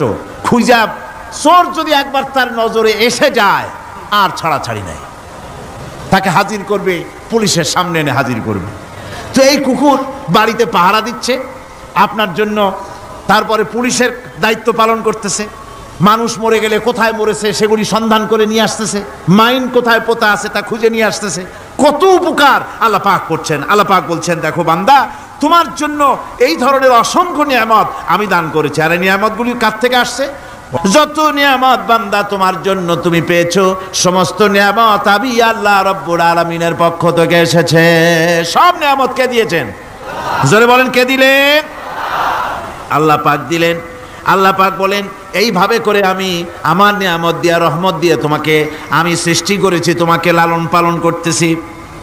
একটি মানুষ যতই সংকীর্ণ এবং অসভ্য জীবন যাপন করুক না কেন, সে পৃথিবীতে যেখানে বসবাস করে সেখানে বসে সে অন্তত তার চতুর্দিকে কত নিয়ামত সে লাভ করতেছে তা সে চিন্তা না করে পারে না। সে যদি চিন্তা করে তাহলে অবশ্যই এগুলি তার জ্ঞানের মধ্যে আসবে। একজন কৃষক সে নির্জন একটা কুটিরে বাস করে, সে আল্লাহর সৃষ্টি নৈপুণ্যতা বুঝুক আর না বুঝুক, আকাশ কেন সৃষ্টি হলো, জমিন কেন সৃষ্টি হলো, এই কথা যদি জিজ্ঞাসা করা হয় কৃষককে, সে তো ভালো করে তা বুঝবে না। কিন্তু অন্তত এতটুকুন কথা একটা মূর্খ একজন চাষি যে প্রত্যন্ত একটা অঞ্চলে বাস করে, একটা নিবিড় পল্লীতে বাস করে, অজপাড়াগায় বাস করে, কোনো শিক্ষার আলো পৌঁছায় নাই, স্কুল নাই, কলেজ নাই, বিদ্যুৎ নাই, হসপিটাল নাই, রাস্তা নাই, টেলিফোনের ব্যবস্থা নাই, এমন একটা জায়গায় একটা নিরেট, একটা মূর্খ, একটা চাষি একটা ঘরের মধ্যে বাস করে। সে পৃথিবীর আল্লাহর সৃষ্টি নৈপুণ্যতা আর কিছু বুঝুক আর না বুঝুক, এতটুকুন কথা তো সে বোঝে যে আমি যদি অসুস্থ হই তাহলে এই গাছপালার পাতা শিকড় বেটে খেলে আমি রোগমুক্ত হয়ে যাই। আমি প্রচণ্ড রৌদ্রে যখন পুড়ি গাছের তলায়, আমি ছায়া নিলে পরে আমি তখন আরাম পাই, ঠান্ডা পাই। এই গাছগুলি তার তরুণ বয়সে আমাকে ফল দেয়, গাছ যখন বড় হয় তখন সে আমাকে ছায়া দেয়। এই গাছের তক্তাগুলি দিয়ে, গাছ দিয়ে কাঠ হয়, তা দিয়ে তক্তা হয়, তা দিয়ে খুঁটি হয়, তা দিয়ে আড়া হয়, তা দিয়ে নৌকা হয় ইত্যাদি সে বুঝতে পারে। তাছাড়া এই গাছ যখন বুড়ো হয়ে গেল, শুকিয়ে গেল, তখন এই গাছ দিয়ে আগুন জ্বালায়া আমি রান্না বান্না করি। গাছ এত আমার উপকার করছে, তার দ্বারা উত্তাপ পাই, আলো পাই, এত কিছু পাই। একটা মূর্খ লোকও চিন্তা করলে এতগুলি জিনিস সে অনুভব করতে পারে, এবং এরপরে তার চিন্তা চলে যায় যে এই সমস্ত নিয়ামত এমনি এমনি হয় নাই, নিঃসন্দেহে একজন এগুলি সৃষ্টি করেছেন, তার নাম আল্লাহ। তার নাম কি? তার নাম রহমান। যারা বলেন তার নাম কি? রহমান। তিনি সৃষ্টি করেছেন, তিনি এগুলি দান করেছেন। এই বৃক্ষরাজি আল্লাহ পাক বলছেন, নিল্লাযী জাআলা লাকুম মিনাশ শাজারিল আখদারি নারান ফাইযা আনতুম মিনহু তুকিদুন। আল্লাহ রাব্বুল আলামিন বলেন, সেই দয়াময় আল্লাহ রাব্বুল আলামিন গাছ সৃষ্টি করেছেন, আর এই গাছগুলি সৃষ্টি করে দিয়েছেন তোমাদের কাজের জন্য, যা দিয়ে তোমরা আগুন জ্বালাও, চুলা জ্বালাও, রান্না বান্নার কাজ করো। ওয়া রাহমাতি ওয়াসিআত কুল্লা শাই, আমার রহমত ঘিরে আছে আমার গোটা পৃথিবীকে, সর্বত্র আমার রহমত আর রহমত। এই কোরআন শরীফ শিক্ষা দিয়েছেন তিনি, আর রহমান আল্লামাল কোরআন, এই কোরআন শিক্ষা দিয়েছেন সেই মহান আল্লাহ রাব্বুল আলামিন, যিনি হচ্ছেন রহমান, যার দয়া দিয়ে গোটা পৃথিবী পরিব্যাপ্ত হয়ে আছে। এক মুহূর্তের জন্য চিন্তা করুন, এক মুহূর্তের জন্য চিন্তা করুন, আল্লাহ পাকের দয়া যদি না থাকতো তাহলে কি অবস্থা হতো? এই পৃথিবী আছে কিন্তু কোনো সৌন্দর্য নাই, আকাশ আছে কিন্তু কোনো তারকা নাই, তারকা আছে কিন্তু তাতে কোনো আলো নাই, গাছ আছে কিন্তু তাতে কোনো সবুজ শ্যামলিমা নাই, আওয়াজ আছে কিন্তু তাতে কোনো সুর নাই, মানুষ আছে কিন্তু তার দেহের মধ্যে কোনো ঐক্য নাই। এই জাতীয় একটা পৃথিবীর চিন্তা মানুষ করতে পারে না, এটা একটা কবরস্থানের মতো অবস্থা হয়ে যাবে। আল্লাহ পাক বলছেন, দেখো আকাশ বানাইছি, আবার সেই আকাশ দেখতে যেন সুন্দর হয় সেজন্য তারকা প্রদীপ দিয়ে আকাশকে সাজাইছি। যেরকম সুবহানাল্লাহ। আল্লাহ রাব্বুল আলামিন বলেন, ওয়ালাকাদ যায়্যানাস সামাআদ দুনিয়া বিমাসাবিহ। আল্লাহ পাক বলেন, এই দুনিয়ার আকাশ খানিকে তারকা প্রদীপ দিয়া সাজায় রেখেছি মনের মতন, দেখো তুমি তাকাইয়া কি সুন্দর করে নয়ন অবিরাম দৃশ্য আকাশ বানালাম, চতুর্দিকে তারকা রাত্রে ফুটে উঠল, যা দেখলে মানুষের নজর, মানুষের সুন্দর, তার চক্ষু শীতল হয়ে যায়। জোরে বলেন সুবহানাল্লাহ। সুন্দর করে এই আকাশটাকে আমি সাজিয়েছি। তারপরে আল্লাযী খালাকা সাবআ সামাওয়াতিন তিবাকা মা তারা মিন খালকির রহমানি মিন তাফাবুত। স্রষ্টা তিনি সপ্ত আকাশ রচিলেন থরে থরে, কোনো ত্রুটি হেরিবে না তার পূর্ণ সৃজন পরে। চাহো তুমি তার সৃষ্টি পানে, দেখো কিছু ভুল চোখ, ফিরাও তোমার নয়ন খানি, ফিরাও তোমার মুখ। অক্ষমহীন দৃষ্টি তোমার সৃষ্টিতে পাবে ফাঁকি, ফিরাও তোমার নয়ন খানি, ফিরাও কাঙ্গালাখি। আল্লাহ পাক বলেন, আমার আকাশের দিকে তাকাও, বারবার তাকাও, সূর্যের দিকে তাকাও, চন্দ্রের দিকে তাকাও, গাছপালার দিকে তাকাও, তাকায় দেখো কোনো ভুল আছে নাকি, ভালো করে দেখো কোনো ভুল আছে নাকি। আল্লাহ পাক বলেন আবার তাকাও। দেখতে দেখতে তোমার চক্ষু দুর্বল হয়ে তোমার কাছেই ফিরে আসবে। আমার সৃষ্টি নৈপুণ্যতার ভিতরে কোনো ভুল পাবে না। সুবহানাল্লাহ ওয়া বিহামদিহি।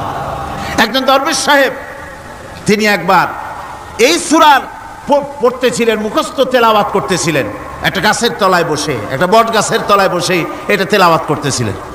যখন তিনি পড়লেন হাল তারা মিন ফুতুর, আমার সৃষ্টি নৈপুণ্যতার ভিতরে কোনো ভুল পাওয়া যায় নাকি?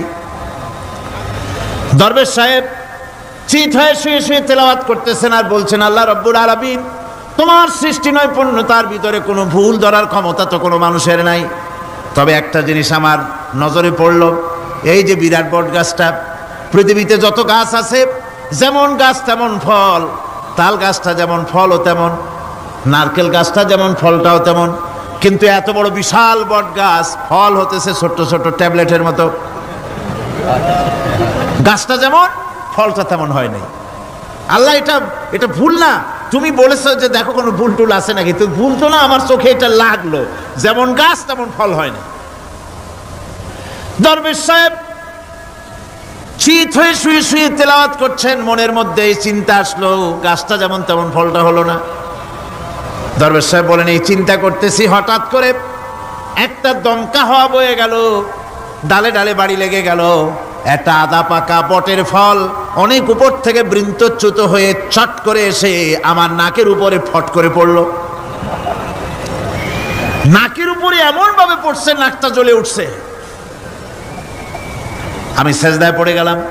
দরবেশ সাহেব বলেন আমি সেজদায় পড়ে গেলাম, চোখের পানি ফেলে আল্লাহর দরবারে মাপ চাইলাম, বললাম রব্বুল আলামিন, তোমার কোনো জিনিসের ভিতরে কোনো খুঁত নাই, নিখুঁত জিনিস তুমি বানাইছো, কোনো ভুল নাই। আমি চিন্তা করেছিলাম নারকেল গাছ যেমন তার ফলও তেমন, তাল গাছ যেমন তার ফলও তেমন, বট গাছটা যেমন তেমন ফল। আমার আন্দাজ মতো, আমার চিন্তা মতো যত বড় বট গাছ অত বড় ফলটা যদি হতো, বটের ফলটা যে পজিশন নিয়ে আমার নাকে পড়েছিল, গাছ যেমন ফল তেমন হলো, নাকও যেত আমার মাথাও যেত। আল্লাহ রাব্বুল আলামিন বলেন দেখো বান্দা, আমার সৃষ্টি নৈপুণ্যতার মধ্যে কোনো ভুল পাবে না। সুবহানাল্লাহ ওয়া বিহামদিহি, কোনো ভুল নাই, বারবার তাকাও, কোনো ভুল পাবে না। আল্লাহ সুবহানাহু ওয়া তাআলা সুন্দর করে বানিয়েছেন, যা দেখবেন শুধু সুন্দর আর সুন্দর। সুবহানাল্লাহ বলেন, শুধুই সুন্দর।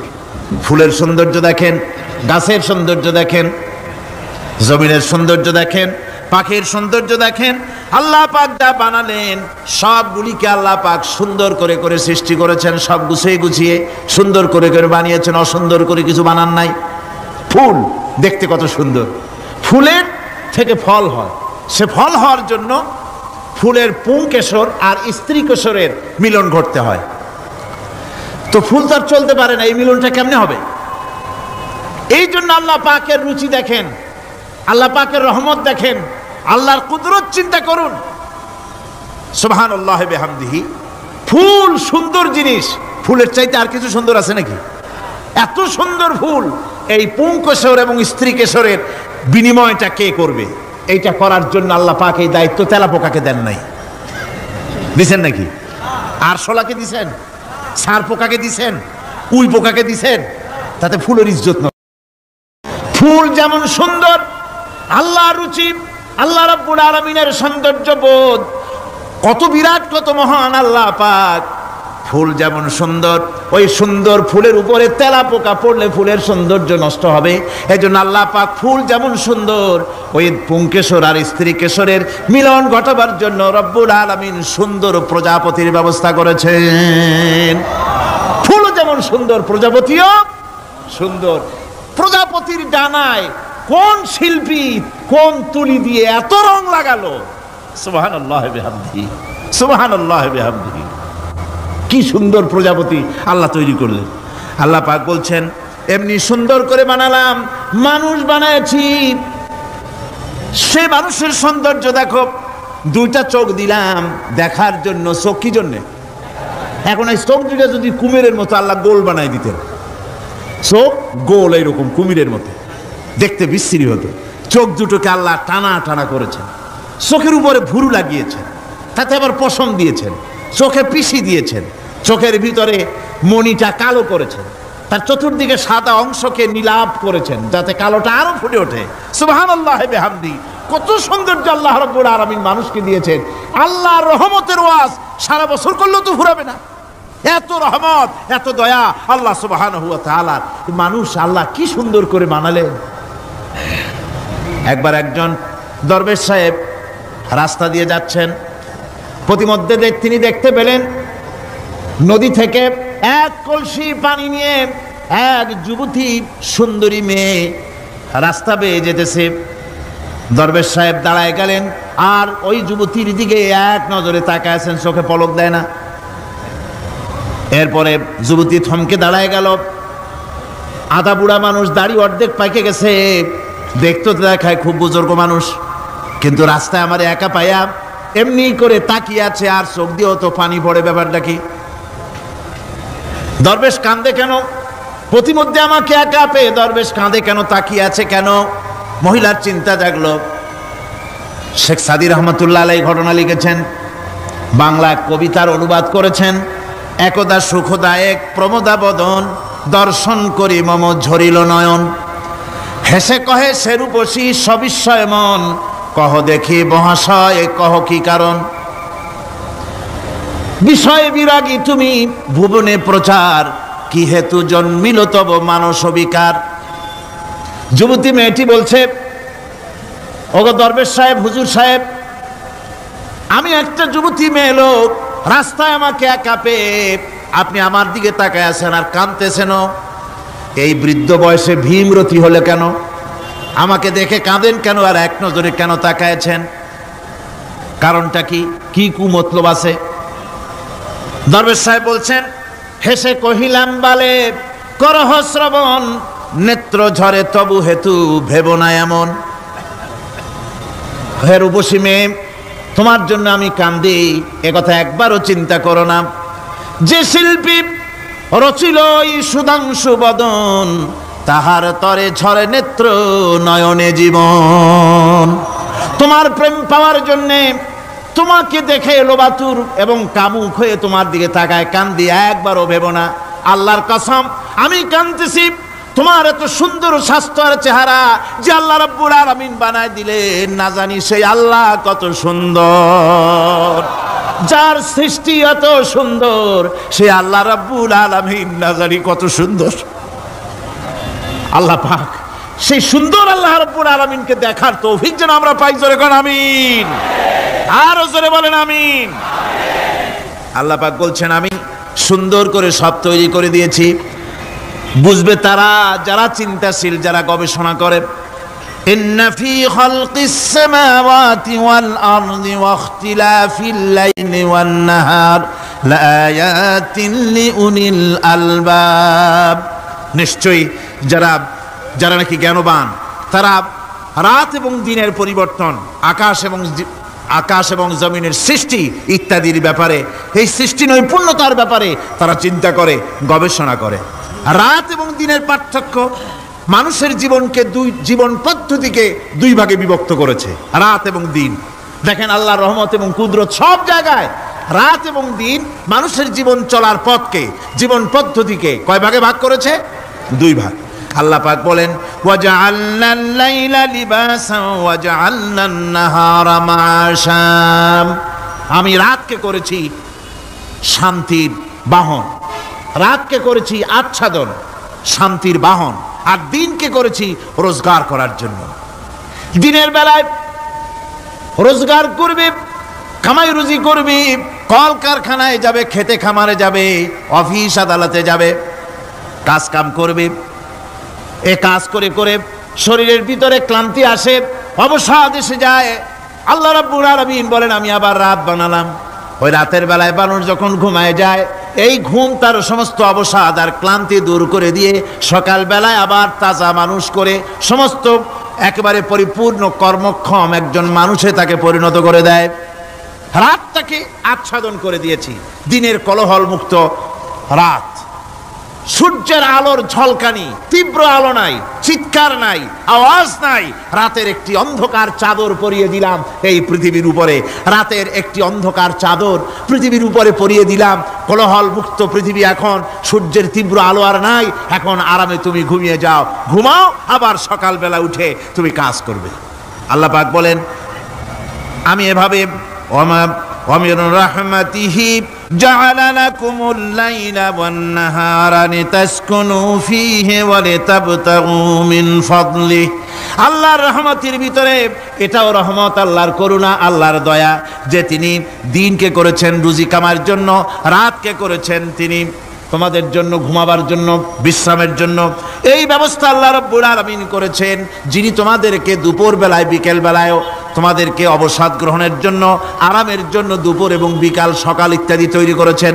কোরআন শরীফের ভিতরে আল্লাহ পাক এই সমস্ত কথাগুলি ব্যাখ্যা সহকারে বলে দিচ্ছেন যে আমার রহমত ওয়াসিআত রাহমাতি কুল্লে, সেই সমস্ত জিনিসে চতুর্দিকে তুমি যেখানে আছো তার চতুর্দিক, আকাশ এবং জমিন, আমার রহমত তোমাকে ঘিরে রেখেছে। এ কোরআন নাজিল করেছেন সেই আল্লাহ, সেই রহমান যার দয়া সর্বত্র ছড়িয়ে আছে। আল্লাহ পাক বলছেন, এরপরে তোমাকে সৃষ্টি করলাম, জমিন সৃষ্টি করলাম খাবারের জন্য। আমার রহমতের বিষয়টা দেখো, আমি এমন দয়াবান, এমন মেহেরবান। এবার তোমার খাবারের জরুরত হলো তুমি কি খাবে, সেজন্য এই জমিনে ফসলের ব্যবস্থা আমি আল্লাহ করেছি। জোরে বলেন সুবহানাল্লাহ। জমিন শুকায় গেছে, বৈশাখ মাসের, জ্যৈষ্ঠ মাসের প্রচন্ড রৌদ্রের তাপে জমিন শুকায় গেছে। এই জমিনে তুমি ফসল ফলাবে কি করে যদি না পানি দিয়ে জমিনটারে ভিজায় দেই? আল্লাহ বলেন, জমিন ভিজাবার দায়িত্ব আমি নিলাম।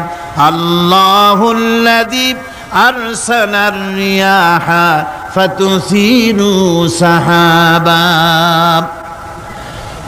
সমুদ্রের পানি, লবণাক্ত পানিগুলি বাষ্পীয় আকারে উত্থিত হয়ে যায়, মেঘমালায় পরিণত হয়ে যায়।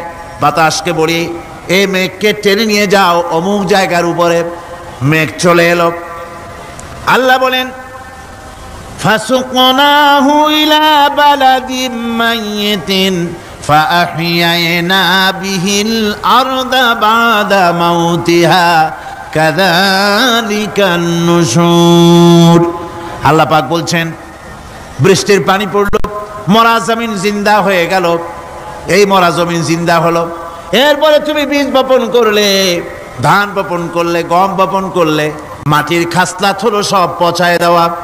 মাটির খাসলাত কি? কথা বুঝেন না? মাটির ধর্মটা কি?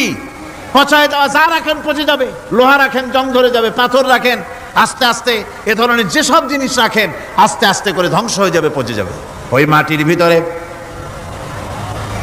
ধান এবং গম, আপনার ফসল, আপনার খাদ্য, আপনার রিজিককে আমানত করে দিলেন। আল্লাহ পাক ওটাকে হেফাজত করলেন। এরপরে ওর ভিতর থেকে পাতা অঙ্কুরিত হয়ে বেরিয়ে এলো।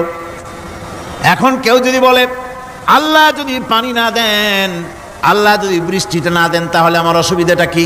আল্লাহ বলেন, দেখো বৃষ্টিটা তো আমি দিলাম। বৃষ্টিটা কে দিলেন? আল্লাহ পাক বলেন, আফারাআইতুমুল মাআল্লাযী তাশরাবুন আনতুম আনজালতুমুহু মিনাল মুজনি আম নাহনুল মুনজিলুন। তোমরা যে পানি পান করো, আকাশ থেকে এই পানিটা কে বর্ষণ করে? তুমি করো না আমি করি? কে করে জোরে কোন? আল্লাহ পাক বলছেন, আমি পানি বর্ষণ করি। সেই পানিটা, এই যে বঙ্গোপসাগরের পানি, আপনাদের কর্ণফুলীর পানি, মিষ্টি না নোনা? কি পানি জোরে কোন? এই নোনা পানি আকাশে উঠলো। আল্লাহ পাক বলেন, ইচ্ছে যদি করতাম, লাউ নাশাউ জাআলনাহু জাজান ফালাউলা তাশকুরুন। পানি উঠালাম, নোনা পানি, ইচ্ছে করলে লবণাক্ত অবস্থায় অবতীর্ণ করে দিতে পারতাম, জমিনের ফসল সব নষ্ট হয়ে যেত।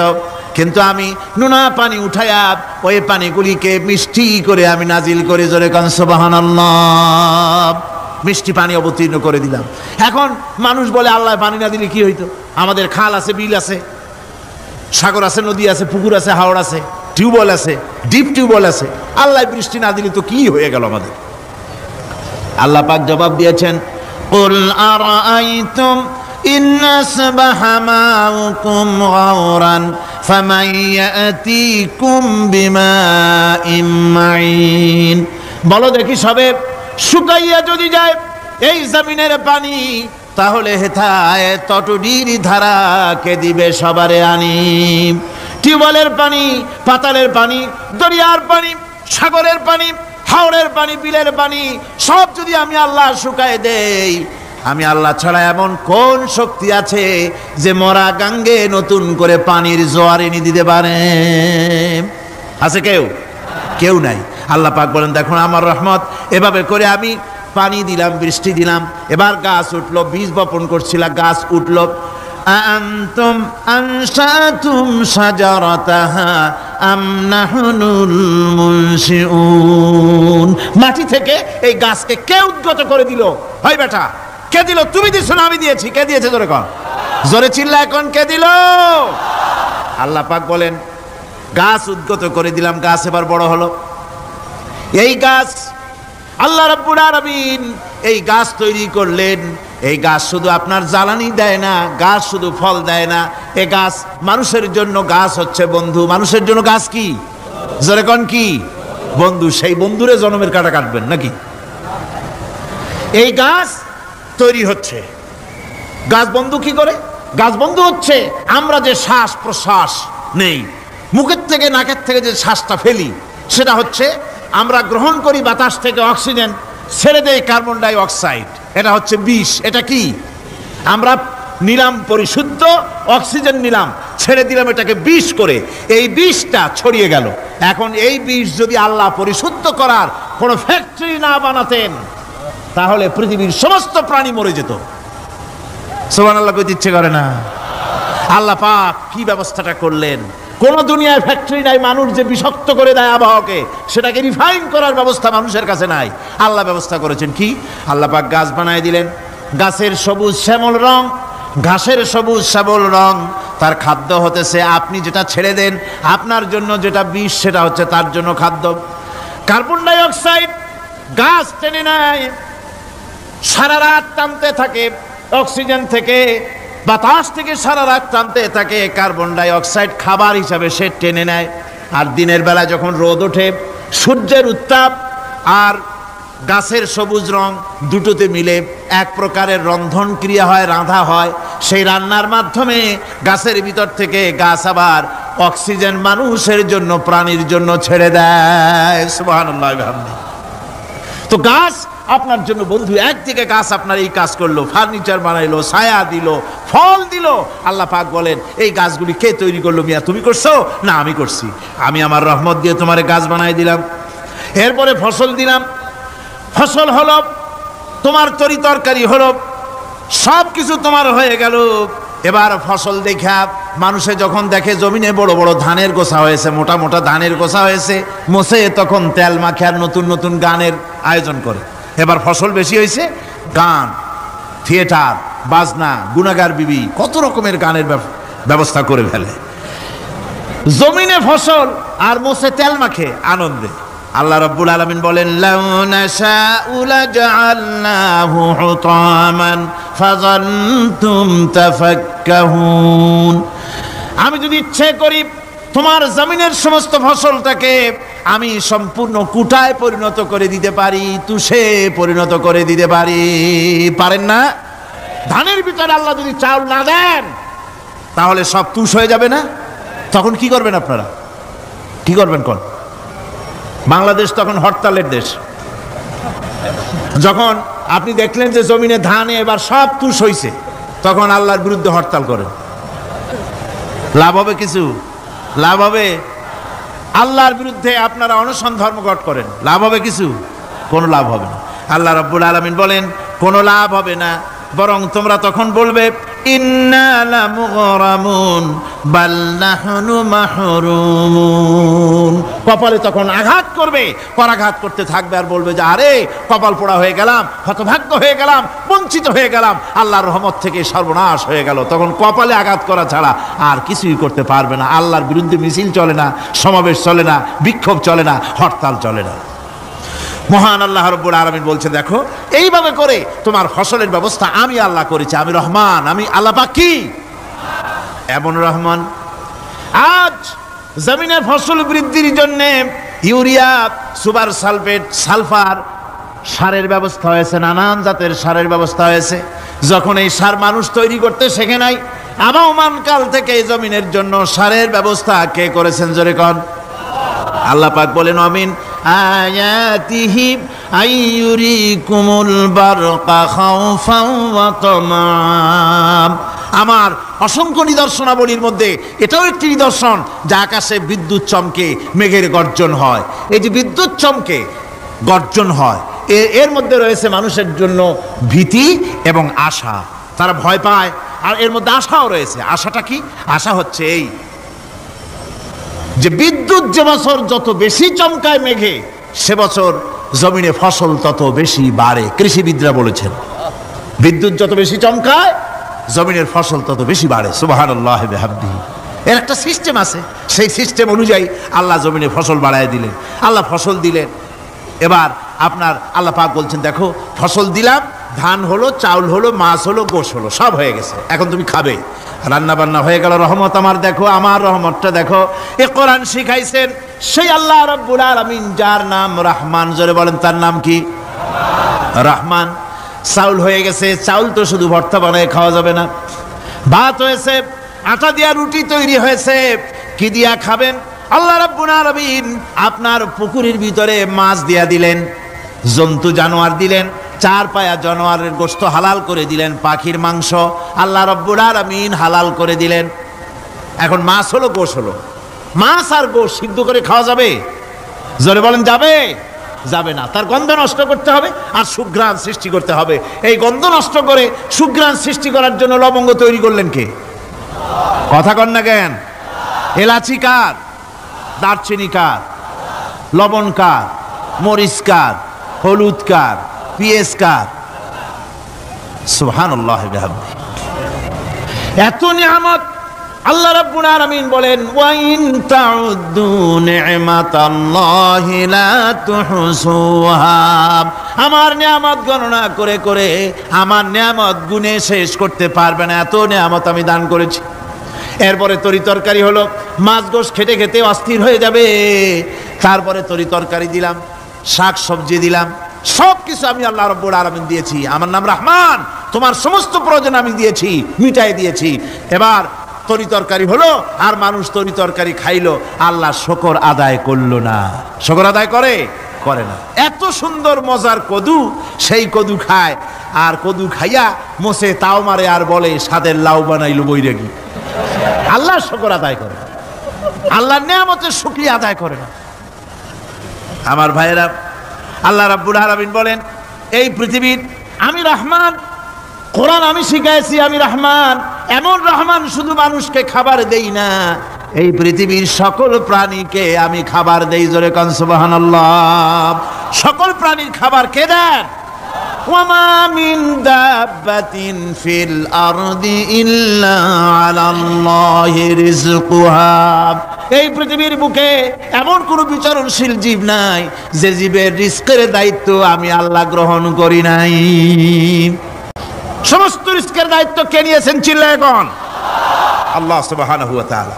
আচ্ছা আপনি কোন তো দেখি, একজন জমিদার, একজন বড় লোক, চৌধুরী, খুব বড় লোক, তার বাড়িতে 20 জন লোক গেছে রাতের বেলায়। রাতের বেলায় 20 জন লোক গিয়ে মেহমান হইল।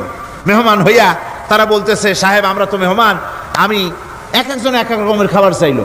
একজনে বললো আমি হরিণ খাবো, আর একজনে কয় আমি মুরগি খাবো, আর একজনে বললো আমি খরগোশ খাবো, আর একজনে বললো আমি হাতি খাবো, আর একজনে বললো আমি ছাগল খাবো। 20 জন মানুষের 20 রকমের খাবার চাইলো। একজনে কয় বোয়াল মাছ খাবো, আর একজনে কয় রুই মাছ খাবো। 20 জনে 20 রকমের খাবার দাবি করলো। বলেন জমিদার তো বাড়ির ধারে, জমিদারের বাপ, সেও কি পারবে 20 জনকে 20 রকমের খাবার পরিবেশন করতে? কোনো প্রস্তুতি ছাড়া পারবে? পারবে। কোনো প্রস্তুতি ছাড়া, কোনো প্রস্তুতি ছাড়া জমিদার হোক রাজা বাদশাহ হোক 20 জন মানুষের খাবার 20 রকমের দিতে পারে না। আর আল্লাহ এমন রহমান, এই পৃথিবীর লক্ষ কোটি কোটি জাতির প্রাণীকে কোটি কোটি রকমের খাবার আল্লাহ রাব্বুল আলামিন পরিবেশন করতেছেন। সাপের খাবার একরকম, ব্যাঙের খাবার আর এক রকম। ব্যাঙে যা খায় সাপে তা খায় না, সাপে যা খায় ব্যাঙে তা খায় না। হাতির খাবার, গন্ডারের খাবার, ভল্লুকের খাবার, বাঘের খাবার, সিংহের খাবার, মানুষের খাবার, ছাগলের খাবার, মুরগির খাবার, মশার খাবার, সারপোকার খাবার, সমস্ত খাবার ভিন্ন ভিন্ন। আবার সমস্ত খাবারের মজা আল্লাহ রাব্বুল আলামিন আলাদা আলাদা করে দিয়েছেন। এমন রহমান, আপনার পেট ভরবেন শুধু স্বাস্থ্য বানাবার জন্য, পেট ভরে খাওয়া দরকারটা ছিল। আল্লাহ পাক দেখলেন যে না, শুধু পেট ভরলে তো এরকম খাইতে চাইবে না, তাই আল্লাহ রাব্বুল আলামিন জিহ্বা দিয়ে দিলেন যাতে করে মজা লাগে আর খায়। সব রকমের মজা, এক এক গোশতে, এক এক মাছে, এক এক তরকারিতে এক এক রকম মজা না, সব রকম মজা, সব একরকম মজা, ভিন্ন ভিন্ন রকমের মজা। আল্লাহ পাক বলেন আমি রহমান, দেখো আমি কিভাবে খাওয়াই। ওয়াকাইয়্যিম মিন দাব্বাতিন লা তাহমিলু রিজকুহা আল্লাহু ইয়ারযুকুহা ওয়া ইয়্যাকুম। এই পৃথিবীতে এমন অনেক বিচরণশীল জীব আছে যে প্রাণীরা নিজের জন্য কোনো সঞ্চয় করে না, সঞ্চয় করে শুধুমাত্র পৃথিবীর মানুষ। আর পিঁপড়ায় কিছু সঞ্চয় করে। অন্যান্য বহু প্রাণী আছে যাদের কোনো সঞ্চয় নাই। কি বলেন, পাতিশিয়ালের কোনো ব্যাংকে অ্যাকাউন্ট আছে নাকি? না। শীতের মৌসুমে পাতিশিয়াল আইসা ব্যাংকের ম্যানেজারকে বলে না যে কয়েকটা মুরগি আনছি, আমার নামে একটা অ্যাকাউন্ট ওপেন করেন, বৃষ্টির সময় আমি যেন ওগুলো উঠাইয়া পাইকারি দরে খাইতে পারি। ওর কোনো খাবার নাই, সঞ্চয় নাই। এ ধরনের পাখির সঞ্চয় নাই, পশুর সঞ্চয় নাই। মহান আল্লাহ রাব্বুল আলামিন তিনি বলছেন, সকালবেলায় পাখি তার বাসা দিয়া ক্ষুধার্ত পেট নিয়ে পাখিগুলি উড়ে চলে যায়। সাপ তার গর্ত থেকে বের হয় খালি পেটে, পাতি শৃগল খালি পেট নিয়ে গর্ত থেকে বেরিয়ে যায়। তিমির মতো অত বড় প্রকাণ্ড প্রাণী, হাতির মতো প্রকাণ্ড প্রাণী, গরিলা, শিম্পাঞ্জি, ওরাংওটাং, পিঁপড়া থেকে শুরু করে নিয়ে প্রকাণ্ড তিমি পর্যন্ত সমস্ত প্রাণীগুলি সকালবেলায় খালি পেটে বেরিয়ে যায়। সারাদিন ঘোরাঘুরির পর আল্লাহ সুবহানাহু ওয়া তাআলা বলেন, সন্ধ্যাবেলায় সমস্ত প্রাণীর পেটগুলি ভরে আমি আল্লাহ তাদের বাসায় ফিরাইয়া দেই। আমি রহমান, এভাবে করি আমি আল্লাহ রাব্বুল আলামিন খাবারের বন্দোবস্ত করি, পড়ার বন্দোবস্ত করি, থাকার ব্যবস্থা করি। ইয়া আইয়ুহান নাসু যকুরু নি'মাতাল্লাহি আলাইকুম হাল মিন খালিকিন গায়রুল্লাহ ইয়ারযুকুকুম মিনাস সামাই ওয়াল আরদ। ও পৃথিবীর মানুষেরা, ওই আল্লাহর স্মরণ করো, আল্লাহর নিয়ামতের শুকরিয়া আদায় করো যে আল্লাহ তোমাকে আকাশ থেকে জমিন থেকে রিজিক দেন। ওই আল্লাহ ছাড়া আছে কি কেউ যে তোমাকে আকাশ থেকে রিজিক দেয়, জমিন থেকে রিজিক দেয়? লা ইলাহা ইল্লা হুয়া ফান্না তুফাকুন। ওই আল্লাহ ছাড়া কোনো ইলাহা নাই, কেন তোমরা বিভ্রান্ত হও? সেই আল্লাহর দিকে ফিরে আসো। আল্লাহ বলছেন, এভাবে আমি সমস্ত পৃথিবীর মানুষের রুজি রুটির বন্দোবস্ত করি, সমস্ত প্রাণীর রুজি রুটি ব্যবস্থা করি। আমি সেই রহমান। সুবহানাল্লাহ বিহামদি। ওয়া ইলাহুকুম ইলাহু ওয়াহিদ লা ইলাহা ইল্লা হুয়ার রহমানুর রহিম। এই হচ্ছেন তোমাদের আল্লাহ। সুবহানাল্লাহ। আল্লাহ বলছেন, ওয়া ইলাহুকুম ইলাহু ওয়াহিদ, তিনি হচ্ছেন এক আল্লাহ, এক ইলাহ, যিনি ছাড়া কোনো ইলাহা নাই। তিনি হচ্ছেন রহমান।